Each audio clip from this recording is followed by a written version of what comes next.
ആര്യക്കുട്ടി വ്ളോഗ്സിലേക്ക് എല്ലാവർക്കും സ്വാഗതം. അപ്പോൾ ഇന്ന് നമ്മൾ ചെയ്യുന്നത് കപ്പ കക്ക കുഴച്ചതാണ്. അപ്പോൾ ഇത് ആലപ്പുഴ സ്റ്റൈലൊരു തനി നാടൻ ഐറ്റമാണ്. ഇവിടെ അമ്മ ചെയ്യുന്ന ഒരു ഐറ്റമാണ് കേട്ടോ. അപ്പോൾ നമ്മുടെ ചാനൽ ഇതുവരെ സബ്സ്ക്രൈബ് ചെയ്തിട്ടില്ലെങ്കിൽ please subscribe and please like and share. അപ്പം നമ്മുടെ കപ്പ കക്ക കുഴ വെക്കാൻ വേണ്ടിയിട്ട് നമ്മൾ ഒരു കുക്കറിനകത്ത് വെള്ളം മികക്കെ ഒരു 2 വലിയ കപ്പ കഷ്ണം എടുത്തിട്ടുണ്ട്. അതിനനുസരിച്ച് നമ്മൾ കക്ക ഇന്നലെ വേവിച്ച് വെച്ചിരുന്നതാണ്, അതും എടുത്തിട്ടുണ്ട്. അപ്പോൾ അമ്മ ഇവിടെ പ്രഷർ കുക്കറിൽ ഒരു വിസിൽ കേൾക്കുന്ന അത്രയും വേവിക്കും. ഞങ്ങളുടെ അവിടെ ആണെങ്കിൽ തിളച്ച വെള്ളത്തിലിട്ട് തിളച്ചിട്ട് ഊറ്റിക്കളയും കേട്ടോ, കട്ട് കളയാന്ന് പറയും. അമ്മ ഇവിടെ അങ്ങനെ ചെയ്യാറില്ല.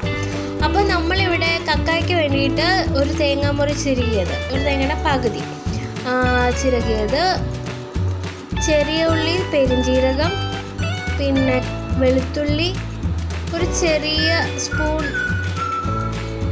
കുരുമുളക്, പിന്നെ 2 പച്ചമുളക്, ഇത്രയും ഒന്ന് ചതച്ച് മിക്സിയിലെടുക്കുക. അപ്പോൾ അതേ ഒരു വിസിൽ കേട്ടിട്ടുണ്ട്. ഇനി നമ്മൾ അടുപ്പത്തേക്ക് ഒരു ഉരുളി വെക്കുക. എന്നിട്ട് അതിലേക്ക് നമ്മൾ കുറച്ച് വെളിച്ചെണ്ണ ഒഴിക്കുക. അപ്പോൾ വെളിച്ചെണ്ണ ഒഴിച്ച് അതൊന്ന് ചൂടാകുമ്പോൾ നമ്മളതിലേക്ക് കടുകിടണം. അതിട്ട് കഴിഞ്ഞിട്ട് നമ്മളതിലേക്ക് കുറച്ച് ചെറിയ ഉള്ളി അരിഞ്ഞത് നമ്മൾ ഇട്ട് കൊടുക്കുക. എന്നിട്ട് കുറച്ച് വറ്റൽമുളക്, കറിവേപ്പില ഇട്ട് കൊടുക്കുക. എന്നിട്ട് നമ്മളിതിലേക്ക് ഇന്നലെ വേവിച്ച് വെച്ചിരുന്ന കക്ക ഇട്ട് കൊടുക്കുക. മാക്സിമം ഇത് ഫ്രഷായിട്ട് വെച്ചിരിക്കുന്നതാണ് നല്ലത്. ഇത് ഫ്രിഡ്ജിൽ സൂക്ഷിച്ചതാണ്. മഞ്ഞളും ഉപ്പും ഇട്ട് വേവിച്ച കക്കയാണിത്. ഇതൊരു 70 രൂപയ്ക്ക് വാങ്ങിച്ച കക്കയുടെ പകുതിയോളം വരും. 70 രൂപയ്ക്ക് വാങ്ങിച്ച നമുക്ക് ഒരു വലിയ ക്വാണ്ടിറ്റി കാണും. അതിൻ്റെ പകുതി കക്കയാണ് കേട്ടോ. അപ്പോൾ നമുക്ക് ഇത്രയും കിട്ടും. ഇനി ഇത് നന്നായിട്ട് വെളിച്ചെണ്ണയിൽ കിടന്ന് മൊരിഞ്ഞ് വരണം. അപ്പോൾ വെളിച്ചെണ്ണയിൽ ഇത് ഇടുമ്പോൾ ഇങ്ങനെ കുറച്ച് കഴിയുമ്പോൾ കക്ക ഇങ്ങനെ പൊട്ടും. അത് കണ്ട് പേടിക്കുകയൊന്നും ചെയ്യണ്ട, അതിങ്ങനെ പൊട്ടും. അത് സൈഡ് പൊട്ടിക്കോട്ടെ. നമ്മൾ ഇടയ്ക്കിടയ്ക്ക് ഇങ്ങനെ ഇളക്കി കൊടുത്താൽ മതി കേട്ടോ. അപ്പുറത്തെ അടുപ്പിൽ നമ്മുടെ കപ്പ വേകുന്നുണ്ട്. ഒരു വിസിൽ കേട്ട കപ്പയാണ്, പക്ഷേ ഇത് അത്ര വേഗമുള്ള കപ്പയല്ല. അപ്പോൾ നമ്മളൊന്നുകൂടെ വേവിച്ചെടുത്താണ്.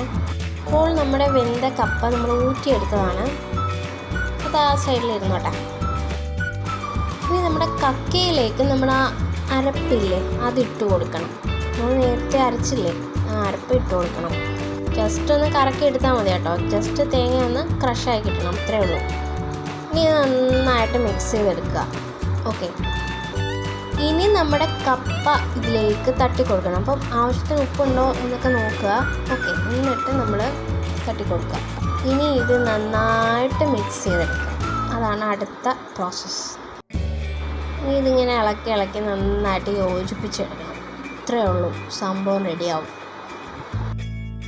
ഇതിൻ്റെ ഇടയ്ക്ക് അമ്മ 2 കാര്യം കൂടെ ചേർത്തിട്ടുണ്ട്. അതായത് പെരിഞ്ജീരകവും പിന്നെ കുരുമുളകും നന്നായിട്ട് ചതച്ചത്, കല്ലിട്ട് ഇങ്ങനെ ചതച്ചെടുത്തത്, അതൊരു ചെറിയ സ്പൂൺ ചേർക്കാം. അപ്പോൾ നമ്മുടെ കപ്പ കക്ക കുഴ ഇവിടെ റെഡി ആയിട്ടുണ്ട്.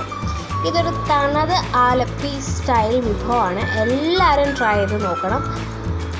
അപ്പം നല്ല വിഭവമായിട്ട് ആര്യക്കുട്ടി വ്ളോഗ്സിലൂടെ വീണ്ടും കാണാം. അതുവരെ ബൈ. ചാനൽ സബ്സ്ക്രൈബ് ചെയ്യാൻ മറക്കല്ലേ.